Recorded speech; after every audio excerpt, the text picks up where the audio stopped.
Hello and welcome to episode 205 of the Casual Tryhard podcast. I'm Brian. And I'm James. And today we're talking, we're doing listicles.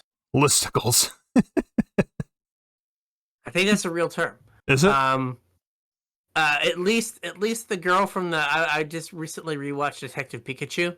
Okay. And the girl who plays the investigative reporter, she's like, I just work for whatever TV station and I make Pokemon listicles.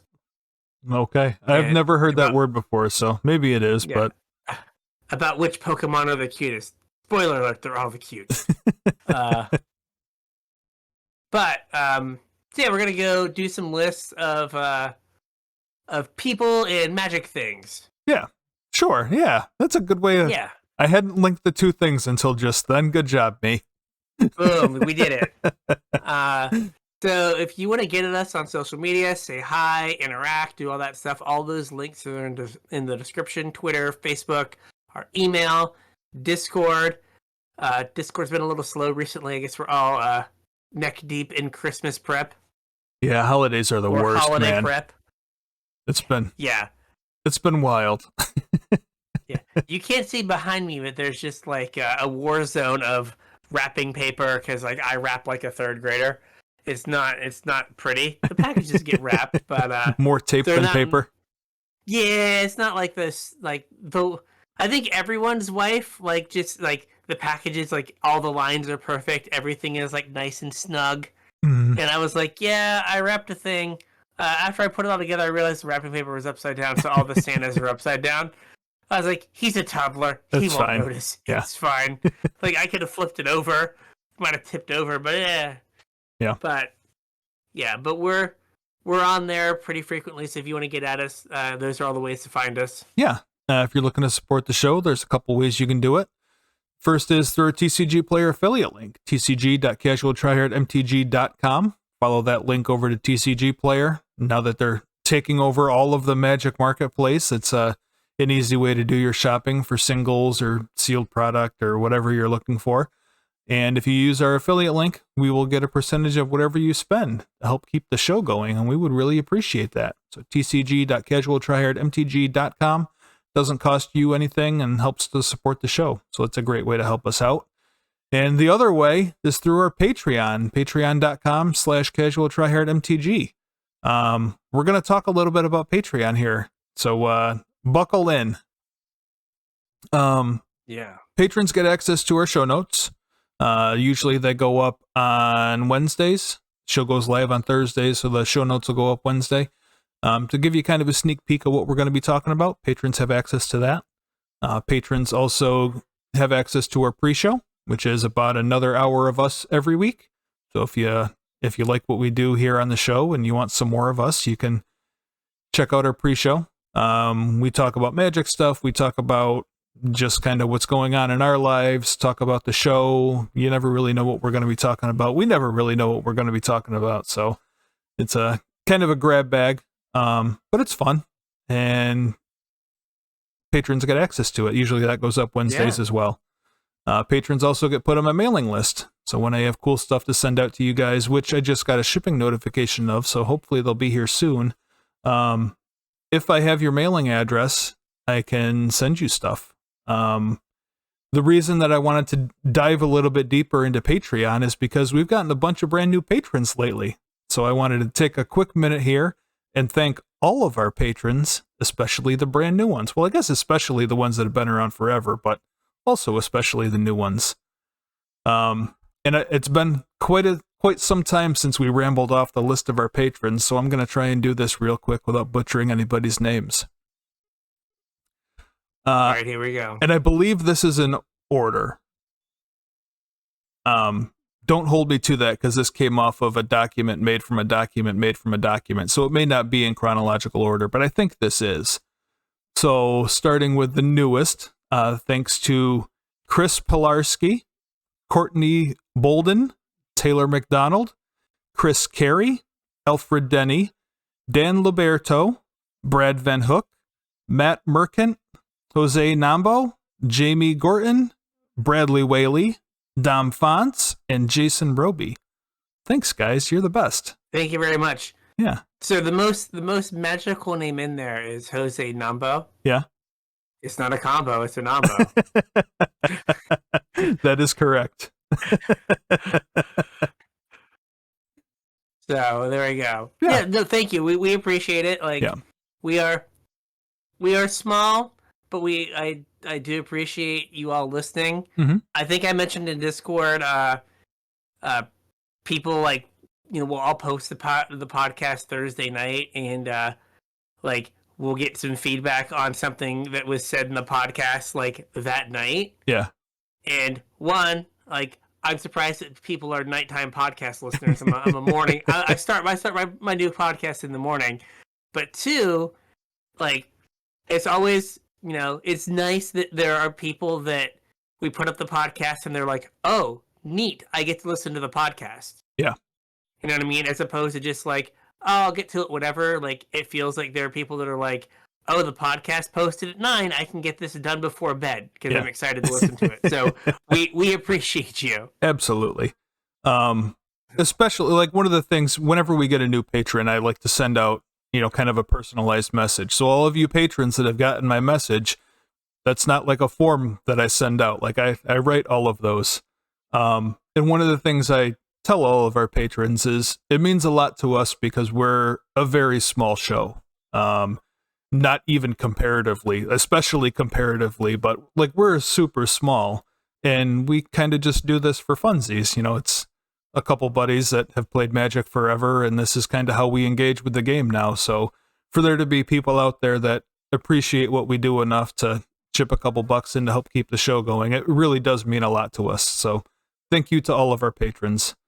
That being said, like, if you guys have any input on how to make our Patreon better, we're all ears. I really had no idea what I was doing when I set our Patreon tiers up, and they really don't mean anything. Everybody kind of gets access to everything, which is fine. Like, I'm 100% fine with everybody getting access to everything. It leaves it up to the listener to decide how much they think, our content and the extras that I have are worth to them, which I think is a fine way of doing things. But if anybody has any ideas of different things that they want or extra things that they want or things that, they might be willing to attract new members for, I guess, we're all ears. Like, I have literally gotten zero input about anything I do on Patreon.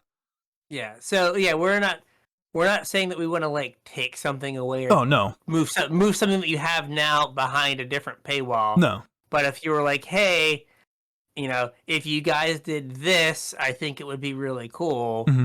Like, it's like an add-on, or like, oh, hey, like, if you did this, I'd be willing to pay extra for it or whatever. Yeah. Like, let us know. But nothing's going to change. It's more, nothing's going to change for the worse for you. Yeah. It's more like, oh, hey, like, I'd pay $20 a month for feet pics and be like, oh, I do have feet in a camera. Like, you're on. I don't think you want to see my feet, but you're on. This could be arranged. Let me see. Yeah. Let me see. Maybe, but yeah, maybe we'd have people like, willing to give us $20 to not see my feet pics. My feet are pretty gross. I'll give you $20 a week if you burn your sandals. Just like, for the next year, I'll give you $20 a week if you burn all of your sandals. Closed-toed from now on. Okay, I can make this happen. Yeah. But yeah, like, let us know, because like we've gotten better at some things. Like, we've done, we have like quintupled our YouTube views, all the way up to 20. I think. Woo-hoo! Hopefully from like posting a little more consistently. Yeah, I'm sure that helps. And you guys like finding this stuff and watching it. Mm-hmm. If you wanna watch videos where someone loses the will to play Magic, watch my draft videos this week. You can just see the light leave my eyes. Yeah, slowly gets sucked out of you. Yeah, but yeah, like, so we have grown some this year, which is nice. But like, we want to give you guys what you want, or give you all what you want, and so like, let us know what that is. Yeah, I mean, we've had a whole bunch of patrons, and a lot of people that are very active in our Discord, send us messages all the time. Our patrons are great, but I don't think I've ever gotten any feedback at all on like the actual Patreon, like what so we give or what they want or anything. And so. I know that for a while we had like the finance talk, but like Magic Finance has just become such a horrific place to like deal in. Right. Like, all of the rules changed, so it's not exactly. Like, what should I buy? I don't know. There's 45 versions of every card, and they reprint stuff every 2 weeks. Yeah. Like, oh, okay, neat. I don't know what I should buy. No one does. Yeah. It's like, oh, Underground Seas were $1,000 3 years ago. Now they're $600. Yep. I hope you didn't buy them at $1,000. Why did they change? Because Wizards started printing proxies. Yeah. Or it's like, oh, I guess that Blue Black Doomsday isn't good enough in Legacy yet, so give it time. Yeah. Or there's not like Delver's not Grixis anymore. Yeah, Delver's not Grixis, exactly. So yeah, just let us know. Like that was the one thing that we had done like extra, but it's just been that's been something that we've fallen out of. Yeah. Out of not interest in, because like I still like poke around, but it's so much harder, much more difficult. Yeah. To do, because even if you were like, I think Shieldred's a good card, which version of Shieldred do you buy? Right. Because there's a right answer and there's a wrong answer, and the answer you thought was right was not. Right. It's like, oh, this is too hard. Yeah. But yeah, if there's anything you guys want, let us know. We'll see what we can do. Yeah. Another thing that I tell all of our patrons is that we are, just two guys that kind of do this for funsies. So there is only so much time that we have and so many things that we can do. But yeah, if there's anything that, we think we can make work within our schedules and within, what we're doing for the show, then we are definitely all ears. And even not our patrons, if there's anything that, you guys think would be value added enough for you to sign up, let us know for that also. And I mean, I think we're pretty great anyway. You should probably just chip in a couple bucks because we're awesome. Super great. So yeah, that's our Patreon spiel. And just for the record, listicle is a noun defined by the Merriam-Webster Dictionary. Oh. An article consisting of a series of items presented as a list. Oh, well, we definitely had a list of patrons there, so that was the first part of our listicle. There we go. You thought I was saying something dirty, but it's an actual word. I did not know it was an actual word, so. There you go. Learned something today. I did not know how to spell it. My dad used to tell me it's not worth getting out of bed unless you learn something, so you got to learn something every day. Today I learned what a listicle is. Some days you learn stuff that's more important than other days. This is one of those low priority It doesn't days. matter. As long as you learn something, it doesn't matter how important it was. This is one of those, of the 365 days of 2022. This was like 364 maybe. Yeah, 364. Right. It's pretty low down on there. But anyway, so yeah, that was our first listicle. That was our first list, was our patrons. Again, thank you. Yeah, thank you, patrons. You're the best. And then we bring up every year, Wizards like shuts down for like a huge chunk of December for the holidays. I guess they're only open long enough for someone to, or someone in December 1st set up all the articles that were going to come out. Yeah. They just click start and it rules one out every day. Yeah, exactly. One spoiler card every day. Yeah. Just so you don't feel like anyone's gone. But this is the point of the year where there's like nothing going on magic wise. Yeah. I mean, even stuff outside of Wizards slow down. People aren't traveling to events. Not that happens anymore anyway. Is like people at your local game store, it slows down this time of year. Like people have other things to do besides playing Magic, so there's just not as much going on. Yeah, it's like I can spend $15 or $20 on this draft, or I can buy someone a Christmas present. Right. I guess I should buy this Christmas present kind of deal. Yep. Yeah. So, You went and found some lists I did, just a couple. to go over. Well, that's one thing that a lot of people tend to do during this time of year is they'll do like top 10 lists, or here's my top 10 reasons I'm sitting in front of a computer right now. Here's the top 10 videos I watched on YouTube this morning, whatever. Just because it's something that like you don't need a whole lot of input to do and doesn't take a lot of effort, so you can go out and buy presents for people that you don't really want to see. You could write these in November and they're evergreen, and then you can just just have them automatically post. Like, I don't have to do anything. This can just happen. Yeah. So I figured instead of making our own lists, we would talk about other people's lists, even less effort. We still have a podcast for the last week of the year. We might have to make a list or two. Yeah. Or maybe we'll find some more lists to talk about. There we go. We'll find some other people's lists. So I did not. So the two lists you found, one, not looked at all. Okay. The show note said, "Do not look at this." Well, I didn't know if you wanted to or not. I wasn't sure. We'd never really done anything like this. I'm not sure how you wanted to approach it. So. And then the other list, I had skimmed, independent of the show notes, and then I saw the show notes and went, well, I'm glad they didn't stick too well. Yeah. So I'm glad I scrolled through it on my phone real quick. So I will be mostly surprised to both of these. So the first list that you found was TCG players' top 20 selling cards of the year. Yeah, I guess I should probably spend more time on TCG Player, because evidently this is a thing that they do regularly. I think once a month they come out with the best-selling cards of the month.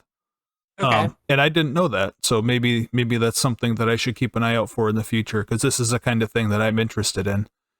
But I guess they took all of those articles and compiled a list for the whole year. Does it say how many they sold? Because that'd be super interesting. It does not. How many of the individual cards that they sold? Yeah, that would be interesting. It does not say that. They must have that number, which is how they make the list. But they're probably not we probably don't need to put that we sold 6,000. Yeah. Neshoba brawlers. Yeah.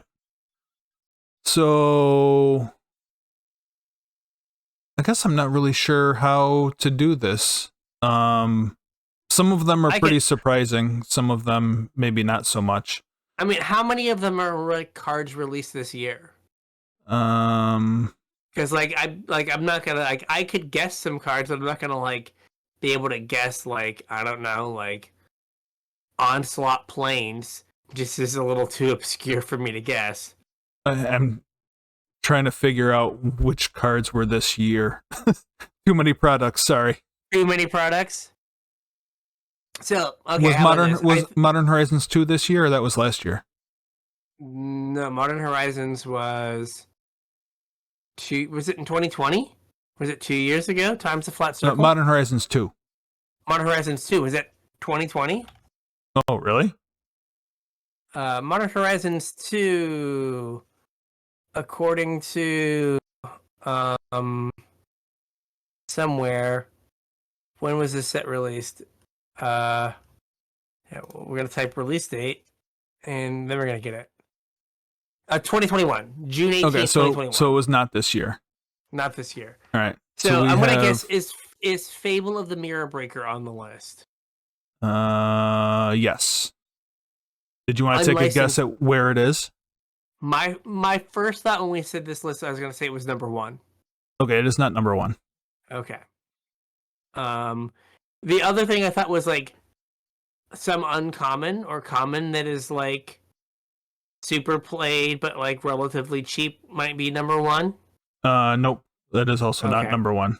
Hmm. Number 1 is definitely going to surprise you. I would not have pinned number 1 in a million years. You say we're small and we don't know what we're doing, but you have hit on the exact construction of every clickbait headline ever. Number one will surprise you. That is 100%. I've seen that a million times. Perfect. Number one. No notes. Again, let me see when number one came out. I'll give you a year and see if you can pick the card. Because I was like Fable, Ledger Shredder, and like Unlicensed Hearse were the cards that I thought of first. Fable and Ledger Shredder are on there. Unlicensed Hearse is not. That's weird. Yep. But I guess Unlicensed Hearse is more of a sideboard card, and doesn't see a ton of play everywhere. Why are we starting with number one? That's not how you do a list show. No, that's not how That's not how you do a list show. No, I was letting you drive the bus. I was like, James, take the wheel. Well, let's go back to number 20. We'll start at the bottom. Yeah. Slow burn. Number 20 was a card from last year, I believe, and it's an uncommon. Expressive Iteration. Nope. No. Nope. An uncommon from last year. What's that? Zendikar Rising. An uncommon from Zendikar Rising. Oh, I've got literal nothing. I have no idea. Well, I mean, we talked about it when we did our set review for Zendikar Rising. We mentioned how all of the modal double face cards were just free lands, free spells, depending on how you look at it. Not Jawari Disruption. Nope. It's one of those, though. It's one of the uncommon double face spells. Is it the red one? No. Spikefield Hazard? Process of elimination. We're running out of them. I'm going through. The black one was bad. It was the stupid creature. Oh, no. It is the black one. The stupid 2/3? No, Malakir Rebirth. Oh, okay. Yep. Is that I was the uncommon? Was the common the stupid creature? Maybe. Okay, yeah. Malakir Rebirth is the uncommon. Okay. Some of the reasoning they give is because of the pitch elementals. And the scam deck. Yeah. Yep.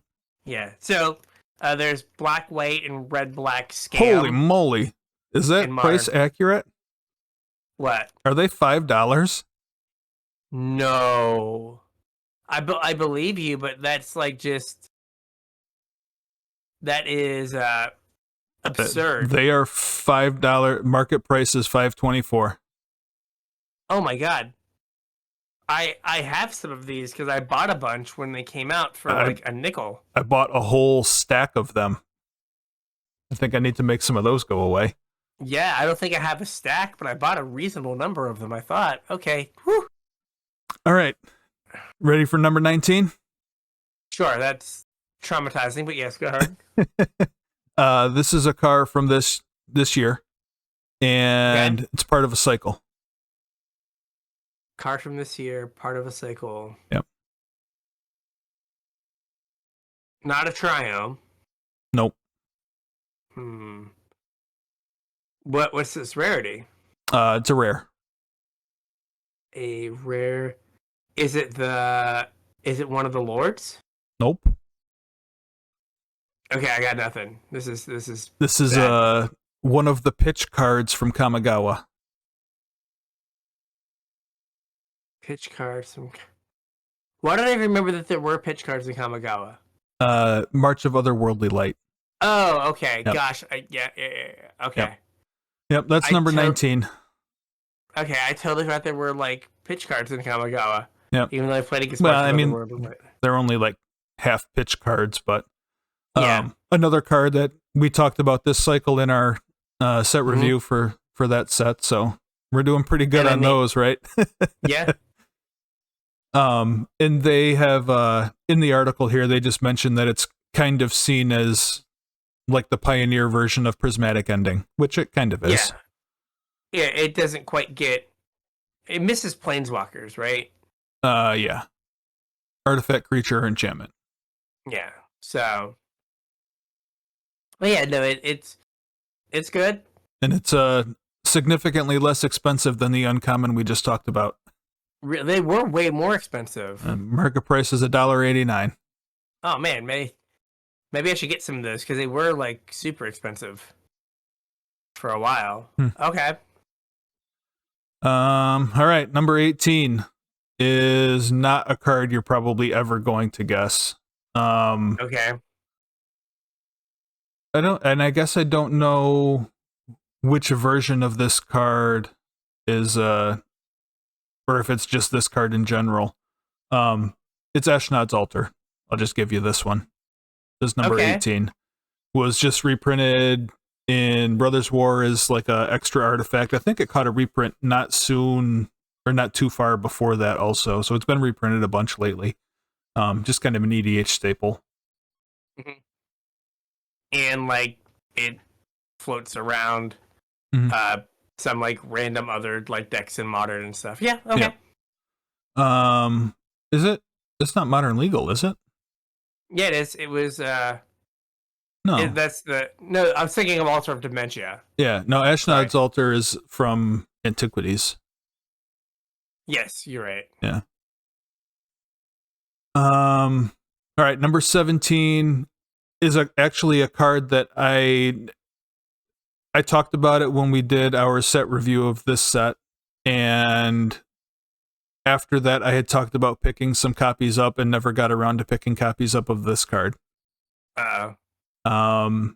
It's from Modern Horizons 2. Is it our boy Territorio Kavu? Nope, it is not. You own some of those. This is a colorless card. A colorless card from Modern Horizons 2. Yep. Is it a land? Nope. No. No idea. Gosh, I'm really bad at this game. Well, I'm not giving you a whole lot to work with either. It's Academy Manufacturer. Oh, yeah. If you would create a clue, food, or treasure, create one of each instead. Yeah, like that was like briefly a like modern deck for a like 2-week period. Yep. It looked simultaneously fun and miserable to play in paper. So, yeah. The thing with this card is that it, like every time we revisit some place that makes clues, foods, or treasures, or that mechanic makes like a random appearance in a set, like this card just gets way better. Yeah, it's just like, oh, you get to like instantly do something busted, and we're going back to what's it called? Eldraine. And treasures have become kind of like deciduous lately anyways, so. Yeah, and I would assume that like food comes back in that set. Well, we'll talk about that in our next list, won't we? We will. All right, number 16. 16 is a card from this year. Okay. Very recently. Okay. Yep. What else can I tell you that won't give it away? It's red, and it's a creature. A recent red creature. Like, I feel like all the sets have just been like flushed out of my brain. Like I have. You got nothing left anymore. It's not Monastery Swiftspear, is it? Nope, it's not. It deals with treasure. Deals with treasure. No. It's both a maker and a sacrificer of treasures. You're gonna say it, and I'm gonna be like, "Oh yeah, duh." But I got nothing. Why am I so bad at this? Professional Facebreaker. Oh God, yeah. This card's great. I love this card. From Streets. Gosh, I don't think I ever played that in Draft. I don't think I've ever cast that card. Oh yeah, I cast that card a bunch. It's a lot of fun. All right. Moving on to number 15. I'm gonna get one of these eventually. This is another card from Modern Horizons 2. Okay. It's a creature. Murktide Regent? Nope. Dragon Race Chandler? Nope. What? Nope. It is. I'll give you a price that might, narrow you in on what it is. It's $7.55. So it's probably not a common or uncommon. Probably not a chase card. It's not one of the pitch elementals It's not. because they're all more expensive than that. Yep. It is a creature. What color is it? It's black. A black. Dolphy Voidwalker. Yep. There you go. Yeah, there we go. $7.55. And they just mentioned that it's kind of incidental graveyard hate. We've talked about it on the show a bunch, just how good that is on like random cards in your deck. Mm-hmm. Also, apparently people are playing it in Legacy as initiative hate. Right, it gets down. It gets down. It can get down before the initiative creature comes down, and then it can't be blocked. So you get to like steal the initiative back, and get to have your opponent snowball you with it. Yeah, I mean, it seems reasonable. Yeah, it's a cool card too. I dig that card. Yeah, I mean, like that card, like in like true Modern Horizons 2 fashion, that card could have just been like Leyland of the Void on a creature with Shadow, but then they were like, and then you can sack it and cast a card, which is why. Yeah, we better knock a couple mana off that also. Yeah, we were good without it, like, doing that last part, but okay, let's go. Yep. Next up is another card from Modern Horizons 2. It's 2? Okay. We've gotten a lot of these, huh? Yeah. It is also a creature. Okay. Did the price help you at all? Do you want me to keep giving you prices? You can try to give me prices. I put it in the rare camp for me. Okay, this one might not narrow it down too much, but this one is $24. $24. Yeah, 14th on the list for Modern Horizons 2, and it's $24. Fury. Nope, it's not a pitch elemental. It's not a pitch elemental. Is it Murktide Regent this time? It is not. What is a $24 creature? From what color is it? It is white. I thought Solitude was way more than that. So it's not a pitch elemental. A white creature. Costs 1 mana. Esper Sentinel. Yeah. I was like, it's not Giver of Runes, but Giver of Runes is from Modern Horizons 1. Yeah. This is probably solidly on the back. Well, I'm Commander, but also Hammer. Yeah, that's a card I like would want, but I'm just not willing to spend that much $100 on 4 of them for a card I may never like play. Right. So number 13 is from this year, and it's an entire cycle. Number 13, they just put an entire cycle? As number 13, yep. Is this the Triomes? This is the Triomes. There we go. Yeah, there you go. You got one. I got one. Yeah. Yeah. See, it's really weird that they gave us an entire cycle for number 13, because there's also another entire cycle in this list that they broke out singly. So the entire cycle's on the list. Yep. Number 13 is the Streets of New Capenna Triomes. Okay. Number 12 is part of a cycle that's also, I think, completely on this list. Part of a cycle. What set is it from? What year? Only 4 of them are on this list. Only 4? Yep. It's from this year.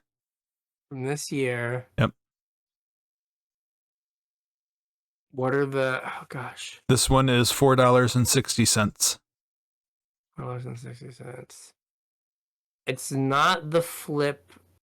It's not one of the flip sagas. Nope. They weren't really a cycle. It's rare. It's rare. And then the Streets of New Capenna, like the Lord guys were mythic. Can you give me color? If I do, it's probably gonna give it away. I mean, I'm floundering right now. It's legendary. So.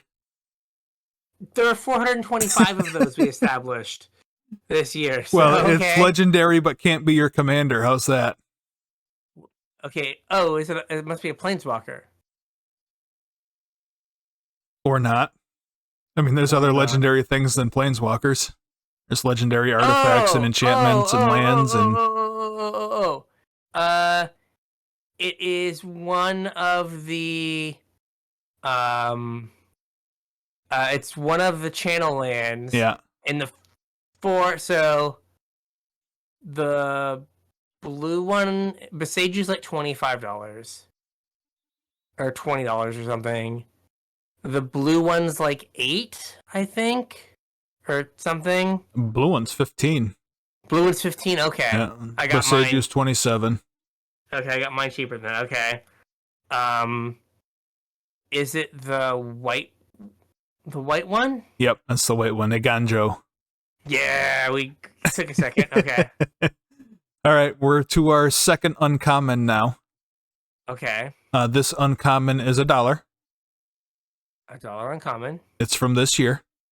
From this year. It is another version of a card that we already had. So this is like redundancy because it's a different name, a card that we already had. Oh gosh. Or very similar to another card that we already had. What type is it? It's a land. The land. Oh. It's a secluded courtyard. Yep. There you go. Yeah, there we go. Look at that. Now we're cooking with gas. I don't think you're going to get number 10, so I think I'm just going to give it to you. Okay. Okay. Or do you want to try? I'll try. I'm sure the people at home are also trying, and they're just dunking on me. They're like, "You're so dumb." All right. This card is 66 cents. It's been reprinted 1 million times. Okay. I would venture to say it's probably. Let me look it up. Was it reprinted this year? Yeah. In a standard legal set? A couple times this year. Field of Ruin? Nope. This card has been in.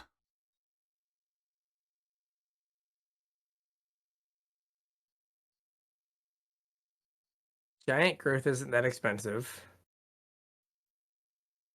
It's been reprinted 23 times. Not Disenchant. Nope. Okay, no, I'm it's not a commander card. A commander card. That's why it's been reprinted so many times. It's been in 1 million commander products. Like Soul Ring is still. Soul Ring's probably been reprinted more times than that. Not Swiftfoot Boots. Yep, Swiftfoot Boots.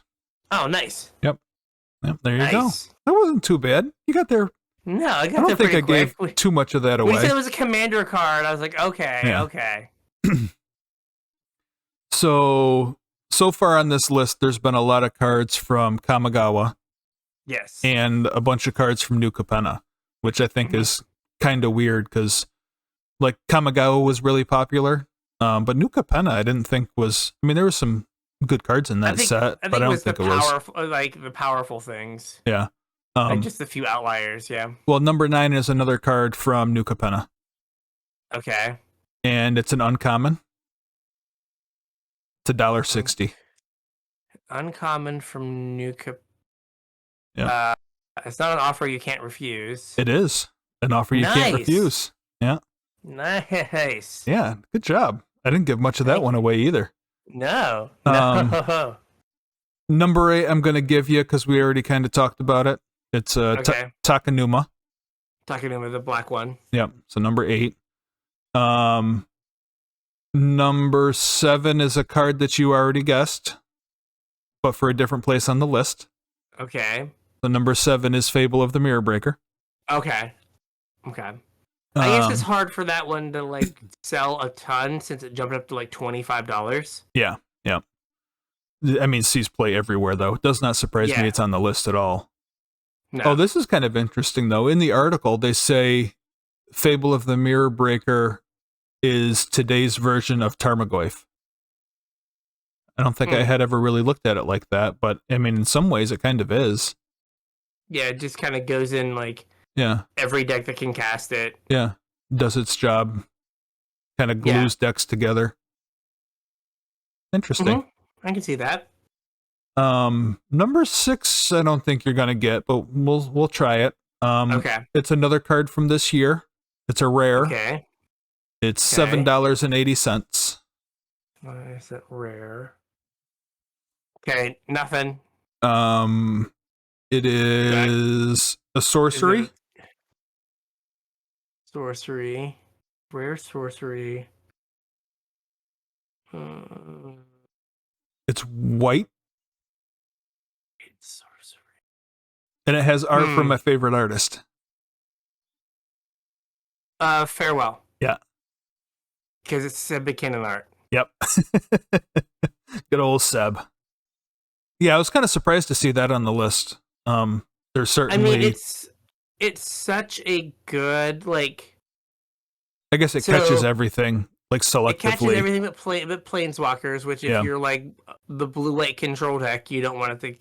Well, you have the ability to just not have it hit planeswalkers. Right. But dumb things like Felidar Retreat, right? Yeah.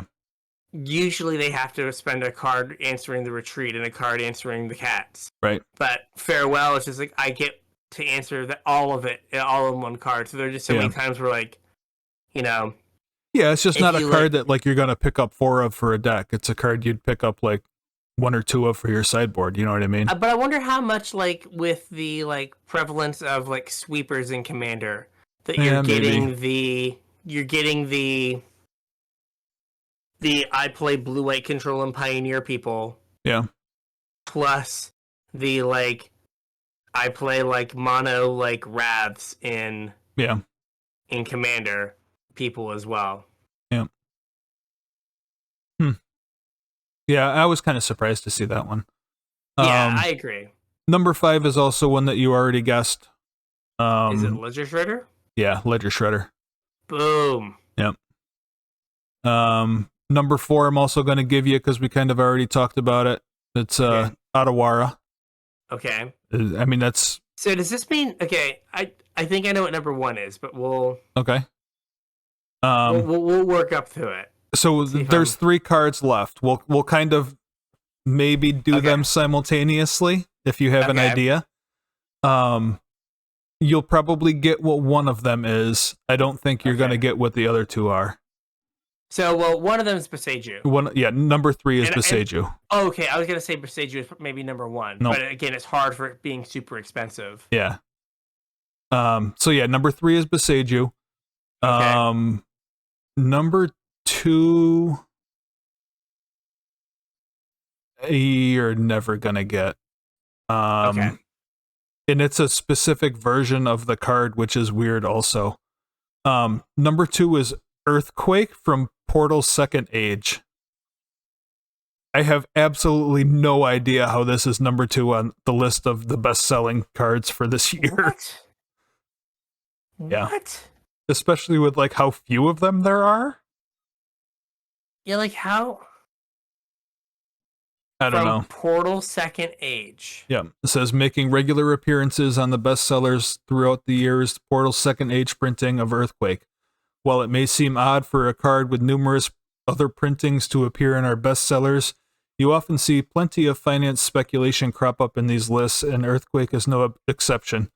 Small expansion released in 1998, Portal's Second Age was Wizards' attempt at a simplified way for players to enter Magic the Gathering.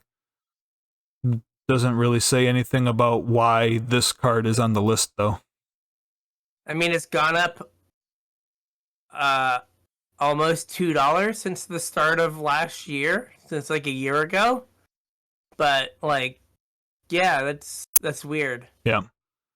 I mean, that's a lot of speculation. Yeah.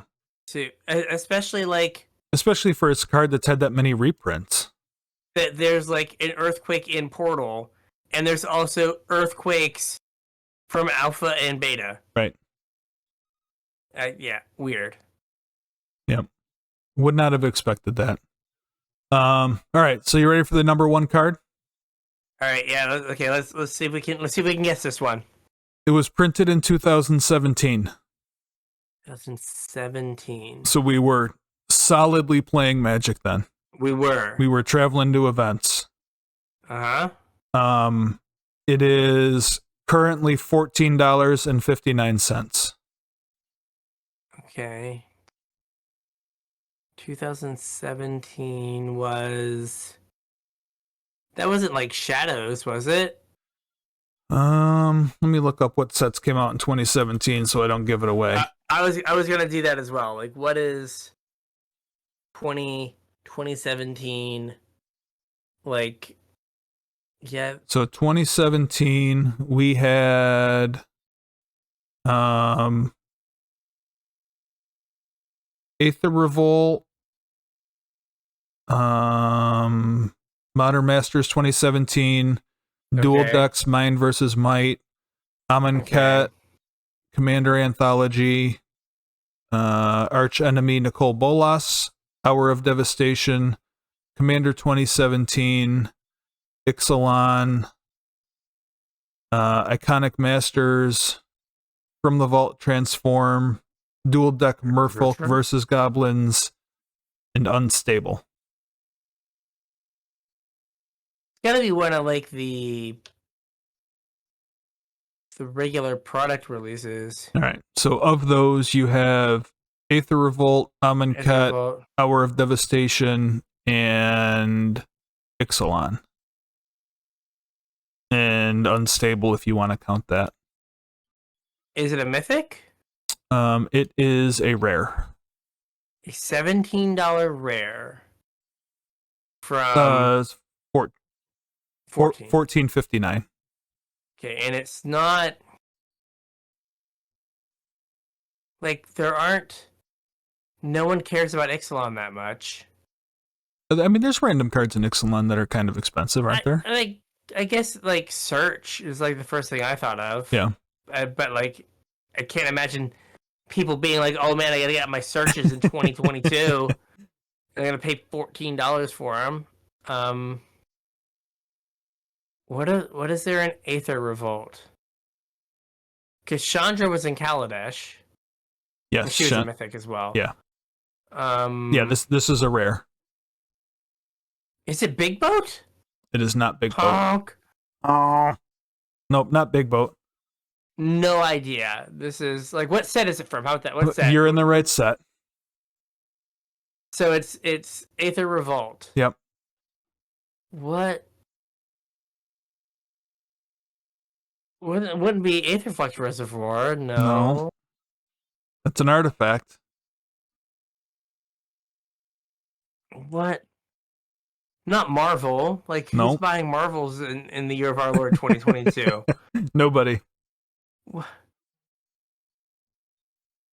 And it's not Heart of Curran. No one's played that card in a million years. Nope. What are... You're going to say it and be like, oh, yeah, duh. I totally am, and you totally are.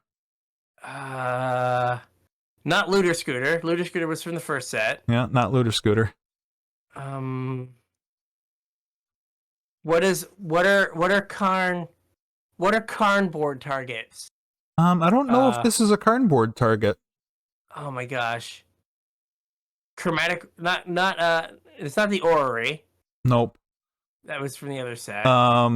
I'll give you one more hint, and then if you don't get it, I'll tell it to you. It is, when it was printed, it was not, but it is now part of a combo, so it's a combo card. Oh, what is... If any listeners know, you can leave a comment and you can get on Discord and tell me. Yeah. Let Brian know how dumb he is for not knowing what this card is. I don't know. I got Walking Ballista.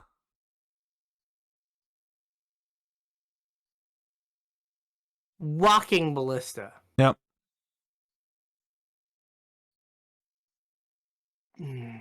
Weird. I guess like if you make infinite mana, it's just a thing you do with it. Well, it combos with Heliod. Yeah, but like it got banned out of Pioneer. That's not really good enough for Modern. I mean, there's commander decks built around it. I guess. Yeah. Wow. Okay. Since he's playing like Tron, right? Tron still plays Walking Ballista, I think. Yeah, or like Eldrazi Tron does. Yeah. Okay, wild. Yeah. Wild, wild, wild. Well, it was kind of fun. It was. I got to feel dumb. I got to feel smart when I got a couple of them right. Well, so the next one we won't play a game with. No. It is so wild that what people's buying like, habits are.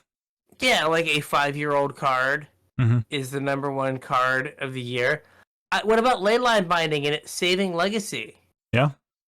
No leyline They talked about it a couple times in the list, but it didn't actually make the list. They were like, yeah, leyline binding's pretty cool, but we didn't get there. They mentioned leyline binding when they were talking about March of Otherworldly Light. And somewhere else in here they mentioned it also. Oh, with the triomes. Yeah, okay. But yeah, not on the list. That's so weird. Like, that is also like how much, like, I now have the list open.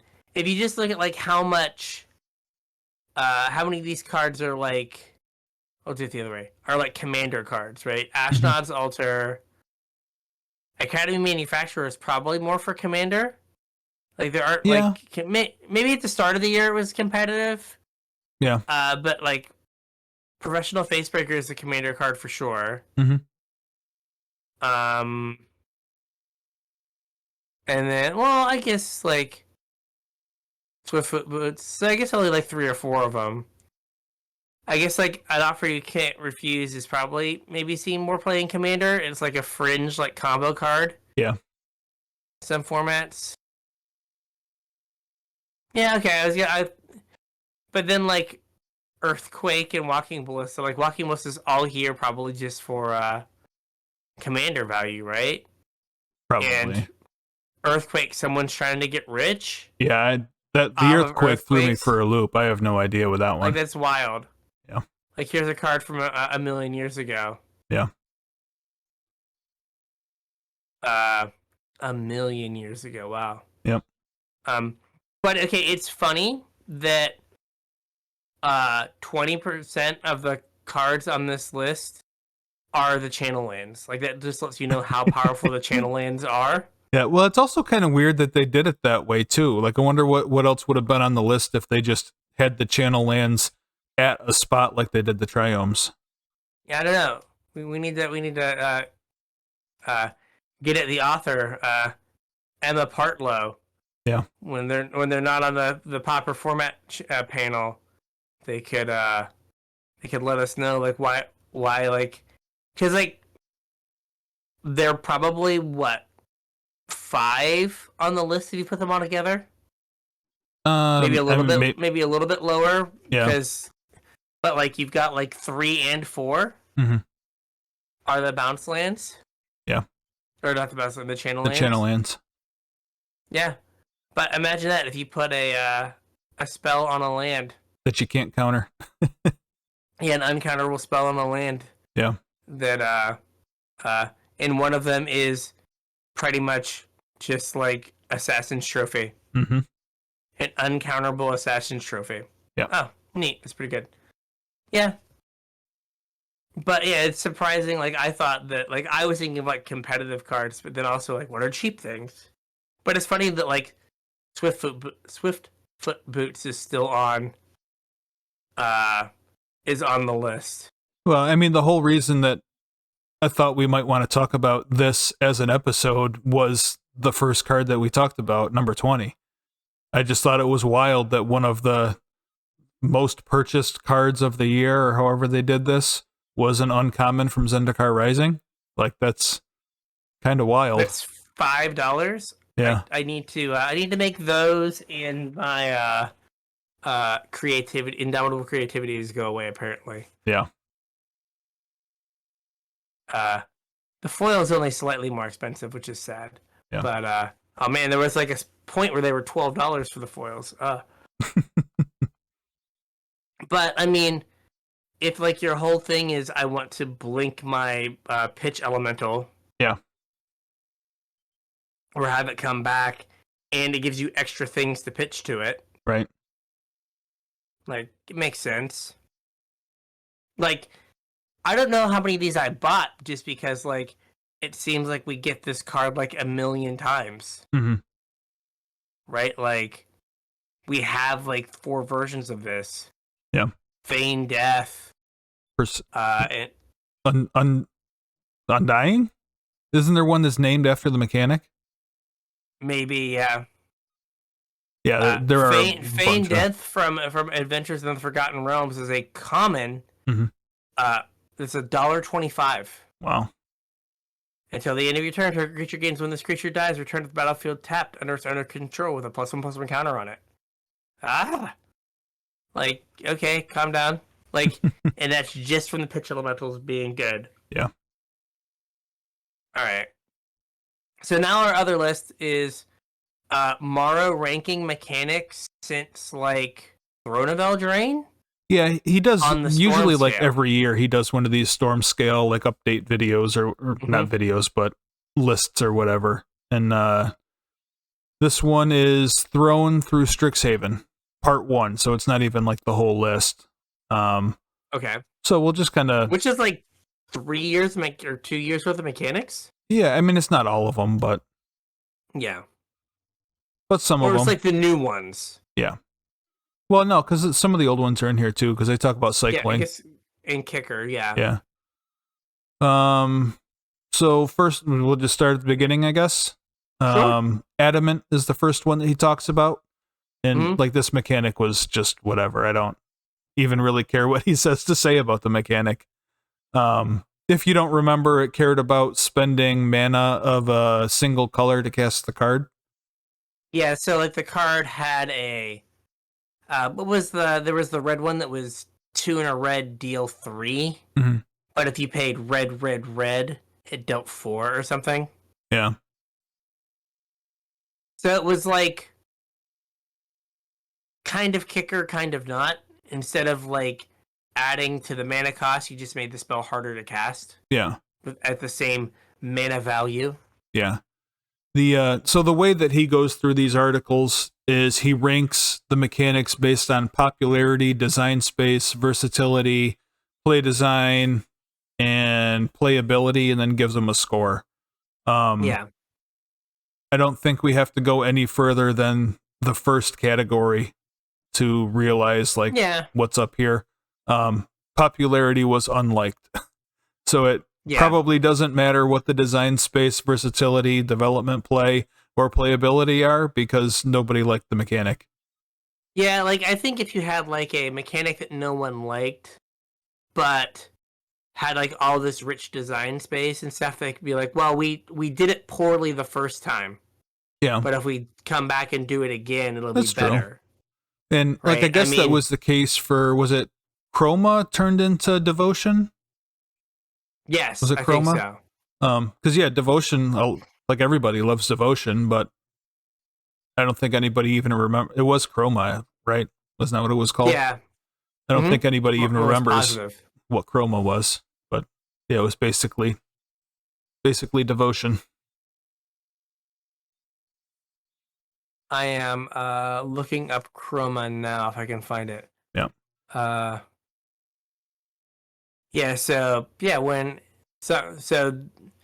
Heartlash Cinder is 1 in a red for a 1/1 with haste.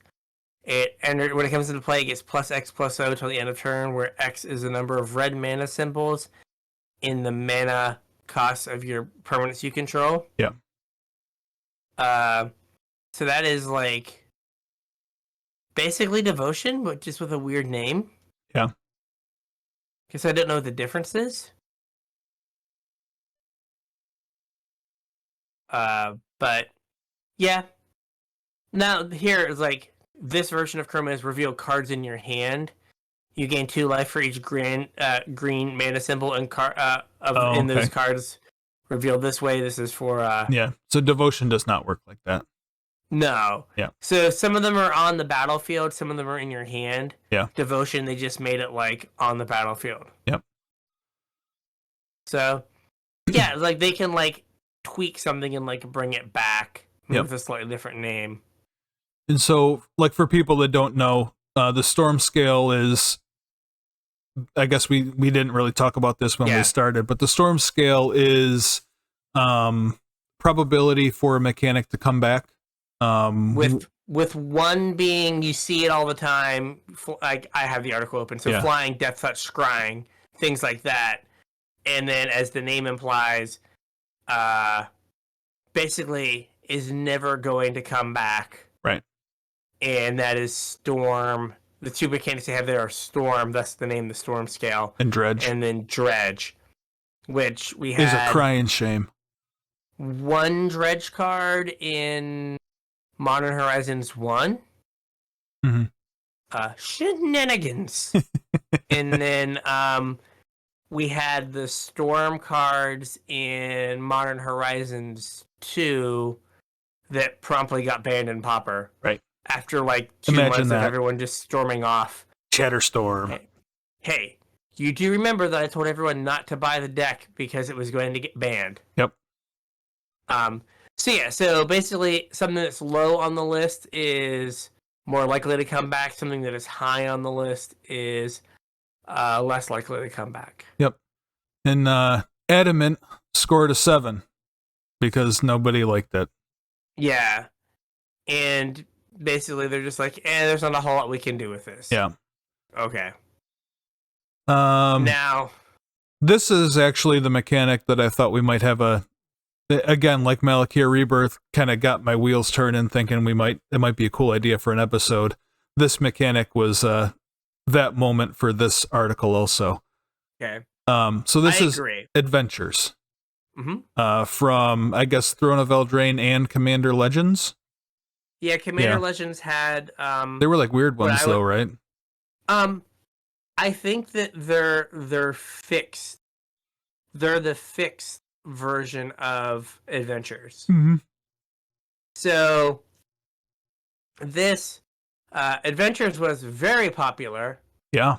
And like from a Spike point of view, and I think just from like a casual point of view, your cards doing more and being alive more often, like being like a spell and a creature, is popular. Yep. Right, like you don't run out of stuff to do. Right. Well, Modern Magic. Not just that, but I think just about any Magic player can attest to looking for value in their cards, and cards that are more than one card inherently have more value.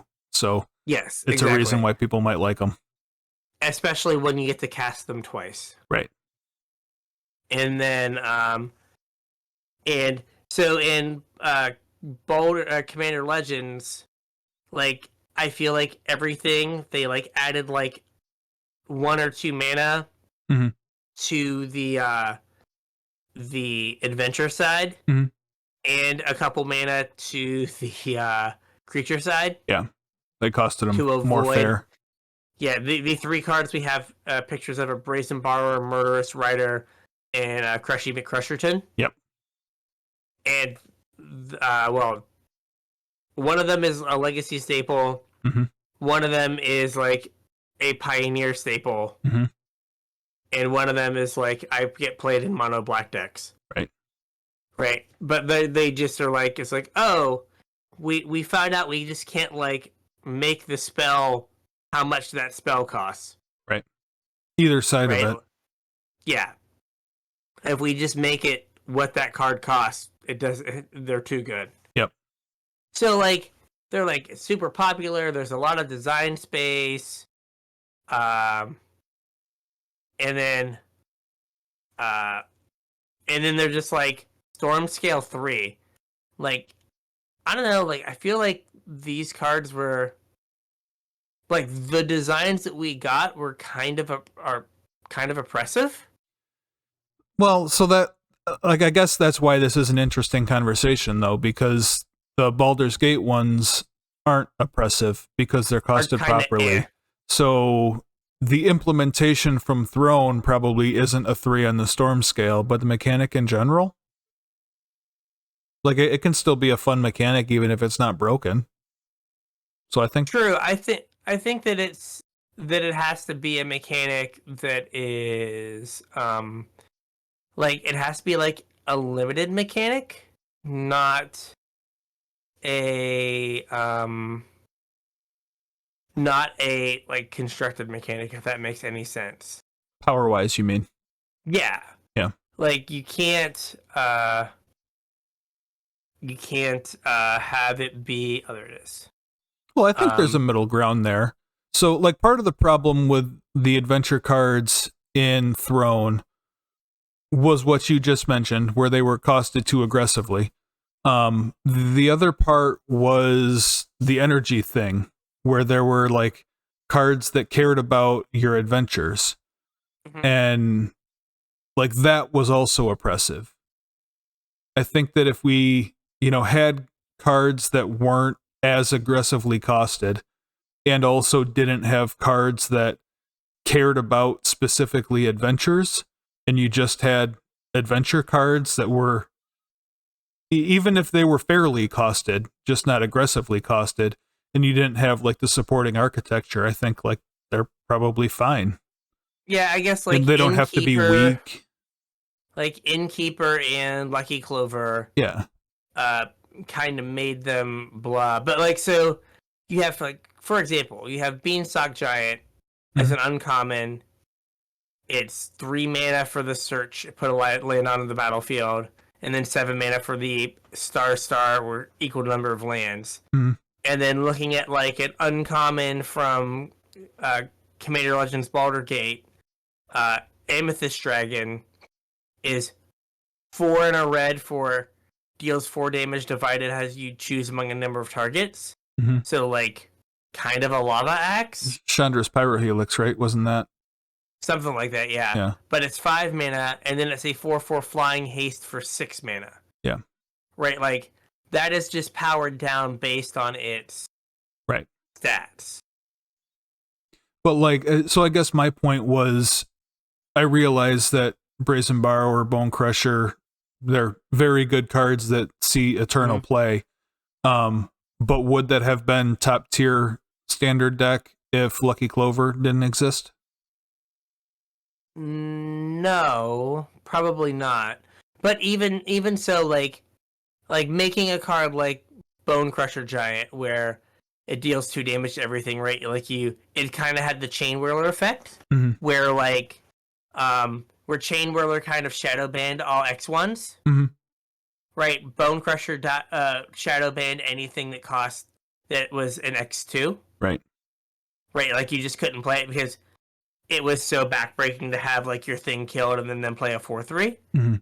Now, like, could you have costed it? Could it have been like 1 red deal 2 damage? Right. I think that then that card probably doesn't get played anywhere. Right.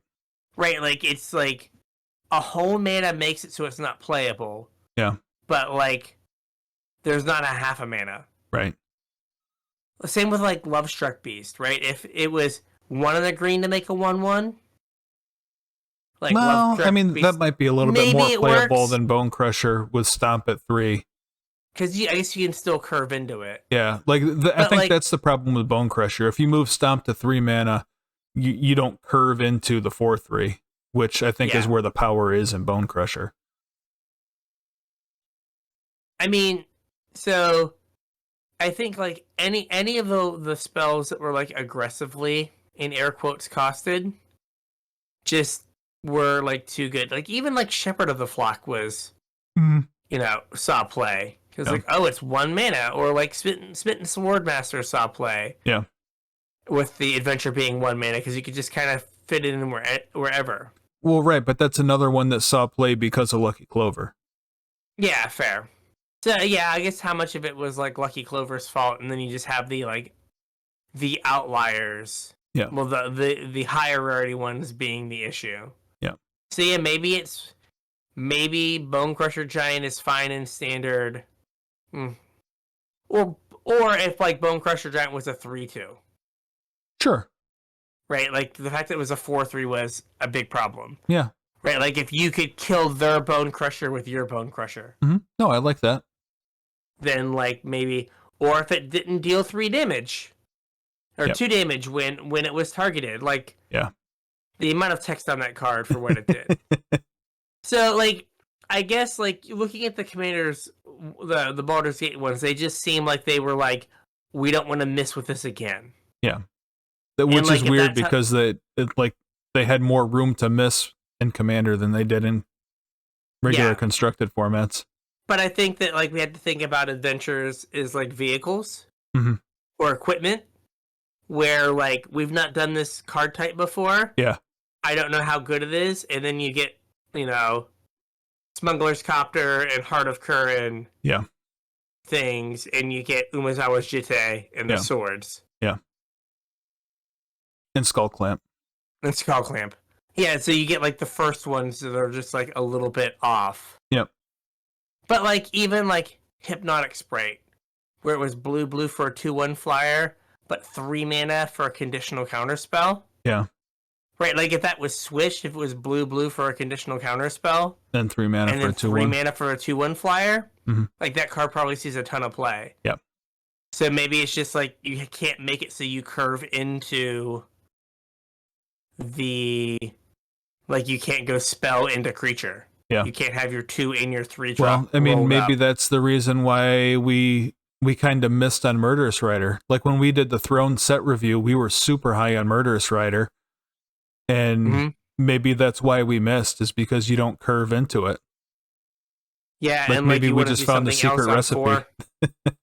Yeah, like you want to do something else on 4. Yeah. You want to rankle. You don't want to play a 2/3 right on turn 4. Like, you're happy that you have the 2/3 there for, like, turn 10. Yeah. If you, like, flood out. Yep. But you just want to, like, rankle on 4 or whatever. I guess now you would shield rid on 4. Right. Right. So yeah, maybe that is the secret sauce, is being able to curve into them. So that was a storm scale of 3 per Morrow. And he says, this is a mechanic I expect to keep returning. So get ready for Throne of Eldraine 2 Electric Boogaloo featuring adventures. Yeah. Featuring adventures. Yep. And someone, as they say on Twitch, clip this. And then we can go back and be like, the ones you curve into, those will be the good ones. That are spell into creature. Yeah. Next one is a food. Food. Which is shown up in Throne, Commander 2021, Modern Horizons 2, Streets of New Capenna, which I feel like I blocked those out. Yeah. And then Unfinity. What Streets cards make I think food? there was like one card that gave you the option of making a food token. Maybe. Yeah. Yeah. So it was liked. It has a lot of design space. I don't know if that, like, is that true? Like, how, I mean, you're not changing the food token, right? I guess you're just changing what like, it cares about. I guess it's like, what do I staple to the food token? Yeah. And I guess that's kind of true. I mean, you started with Oko and you ended up at Esma, blah, blah, blah, blah, blah, blah, blah. Yeah. Which are 2 very, very, very different cards. Yeah, but it's like, what can I staple food onto? Yeah. And, like, anything. Also, for the record, looking at all the times that food comes up, there is one Streets of New Capenna card, I think is an alchemy card. Oh, is it? Oh, wait, no, it's a commander card. Oh. Killer Service. Enters the battlefield, create a number of food tokens equal to the number of opponents you have. Oh, okay. In your end step, you may pay 2, sacrifice a token.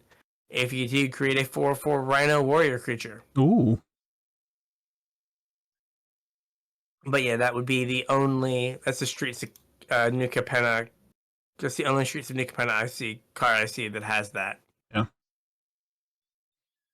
And then there's an alchemy card. That makes foods. Yeah, but that's an Innistrad alchemy card, so I don't know. But yeah. It's fine. It does. We talked about it with energy, and you brought this up with food, that it is a parasitic mechanic. Yeah. Right. The only way food works is if all the cards or a lot of the cards in your deck care about food. Right. Or you Academy manufacturer and just need to make as many pieces of cardboard as humanly possible. Yeah, and I think this is kind of where things get confusing, because if you look at some of the descriptions of the ranking for food, it kind of conflates like things that make game pieces with the food mechanic. And like I can kind of see where they're coming from, because food is kind of what started the random game pieces mechanic. Well, I guess it's not, it's just kind of where it ended up, not really where it started. I mean, it started with clues, right? Treasures was like the first, right? Oh, clues were before treasures. Oh yeah, clues were before but we had like clues, and then I feel like we had a break, then we got treasures. Yeah. And then we had food. A break, and then we got food. And then we had more and treasures. Now, like, and every blood. set is just like, here's some treasures. Yeah. It's fine. Yeah, it's fine. Like, but it's one of those things that, like, it is a single, like, payoff from being too good. Yeah. You know what I mean? Oh, like, I mean, I would argue that, like, Trail of Crumbs was almost too good. Yeah, I was going to say Trail of Crumbs, like, if it didn't say, like, pay 1. Yeah.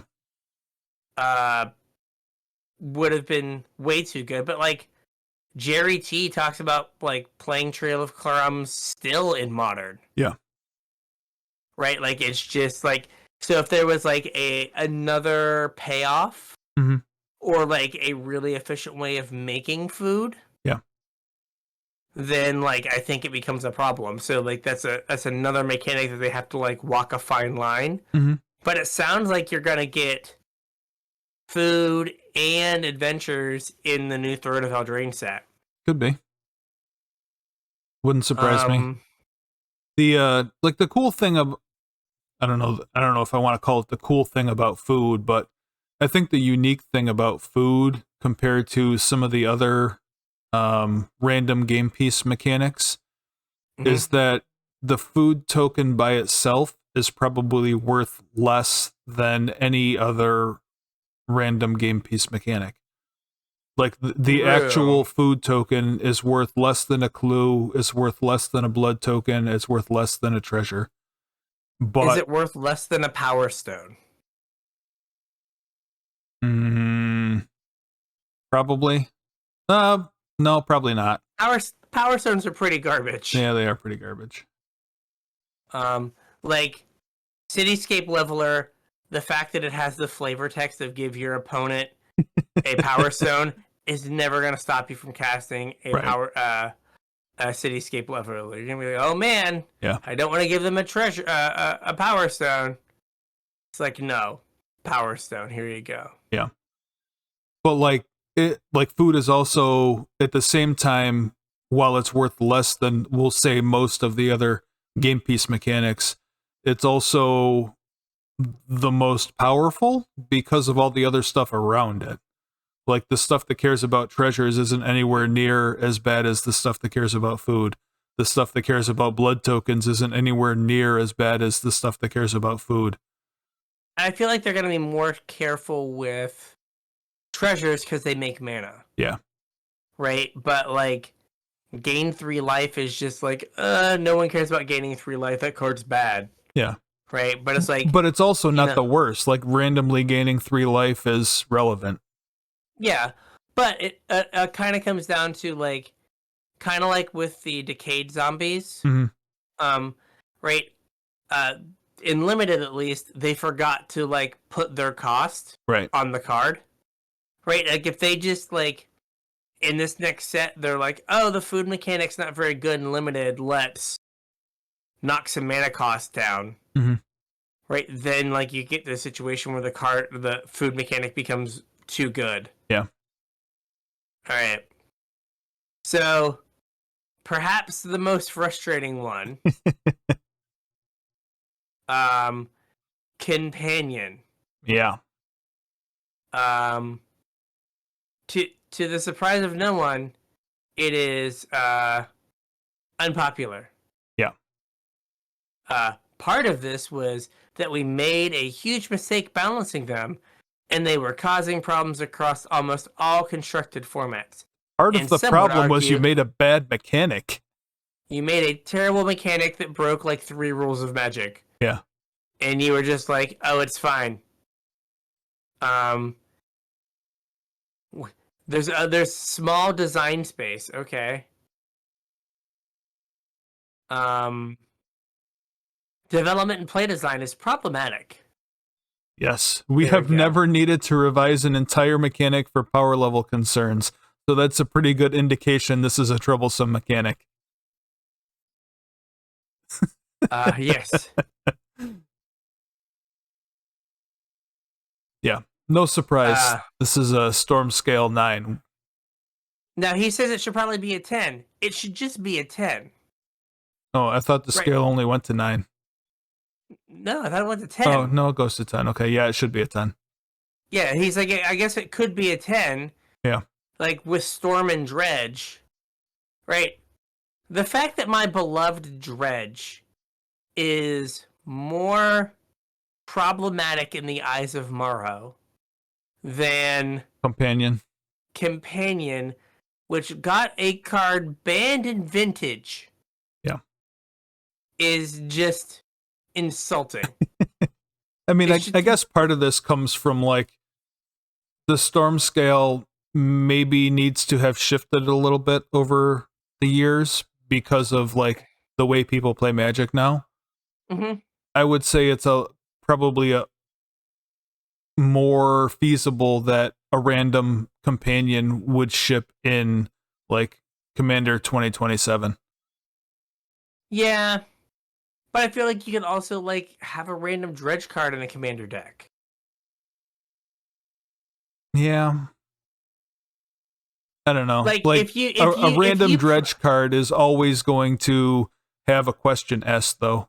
And that question is always going to be, does this go in Dredge? Whereas random mechanic, like, because of the way companions are, is not always going to have the question, does this go in this deck? Fair. But I was gonna say, like, there's also, like, does it matter if a card goes in Dredge? Yeah, right? that's Like, true. They've not tried to do anything to fix Legacy in, like, a year. Right. I guess the Ragavan banning, but that took 6 months. Well, right, but, like, Dredge isn't limited to Legacy. If it was in a Commander product, it would be. Oh, that's true. It'd Yeah, be, like, yeah, you're right. Commander and Vintage. Yep. Sorry. Right? Like, yeah, no, like, you're right. Like, you know, they're not gonna do, like, Golgari Grave Smurf, right, with, like, with Dredge 6 on it, right? But again, like, I'm of the mindset you can unban Golgari Grave Troll because, like, unplayable. What are you gonna do? Play it into a field of Endurances and Delphi Voidwalkers? Good luck. But anyway, no, but, like, they should just never do this mechanic again. So they have this mechanic. So what else is at 9 according to the Morrow scale? Phasing, which we get all the damn time now. Yeah. Phasing seems like their favorite new way to fix things that didn't used to work. Yeah. Threshold and Clash. Why is Threshold a 9? Threshold's kind of a cool mechanic. I think that if you look at it, like, probably just for tracking reasons, but, like, everything's digital now. Like, that's super easy to track. Yeah. Like playability would be my guess.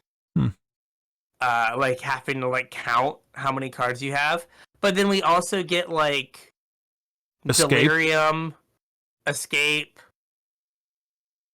Well, Clash is just garbage. Yeah. For those of you who don't know, it's like you cast a spell, then you reveal the top card of each player's library. Mm-hmm.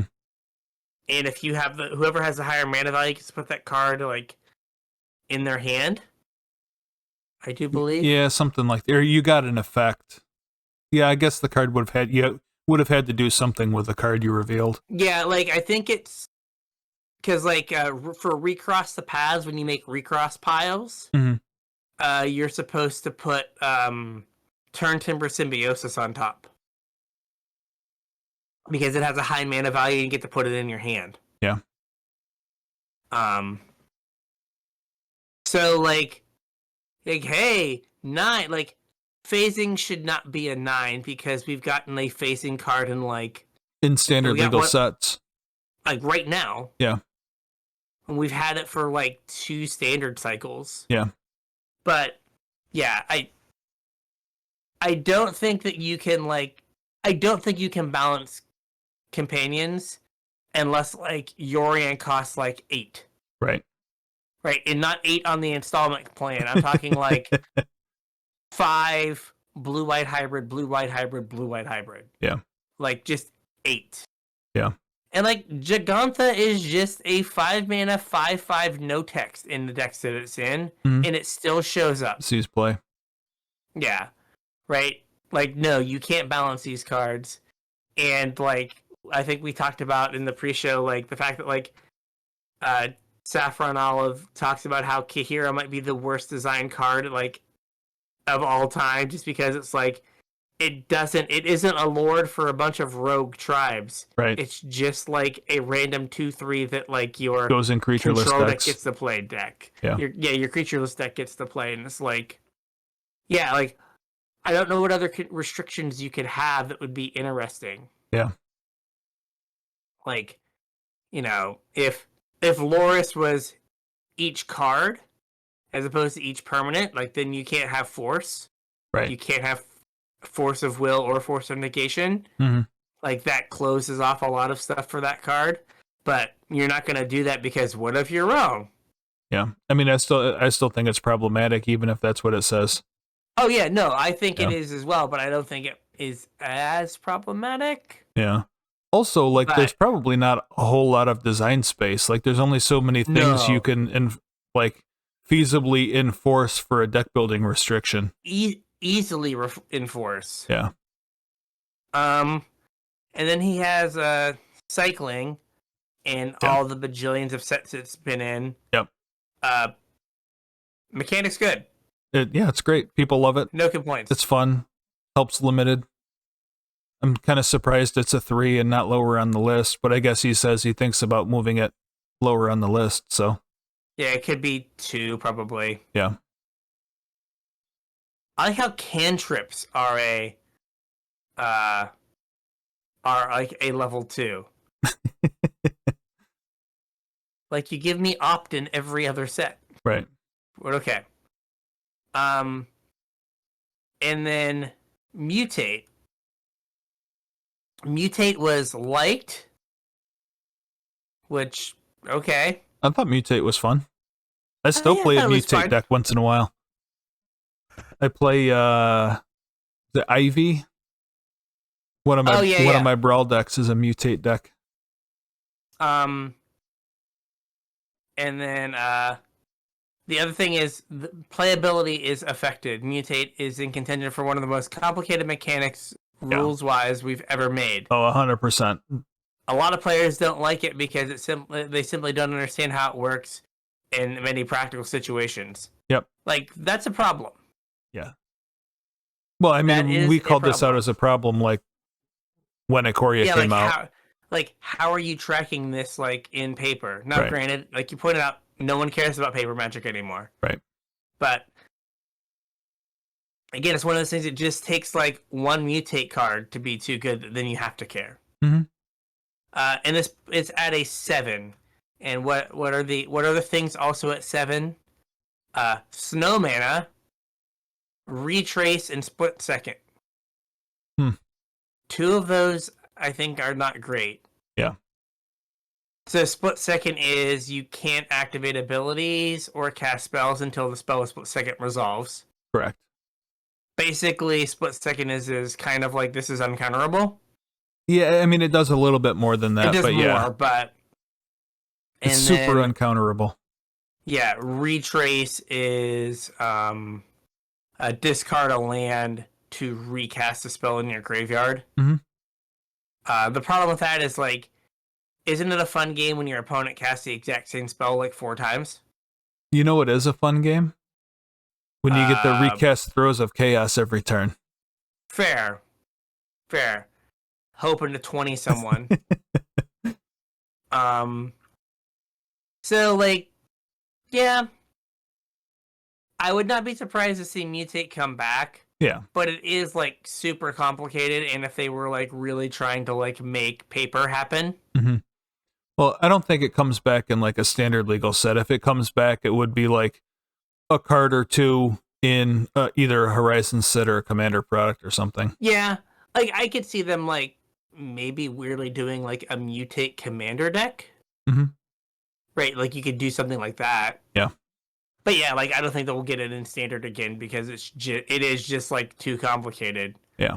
Like, what happens if you bounce it? You bounce all of them. What happens if you exile it? You exile all of them. The answer is typically all of them. Yep. And then kicker.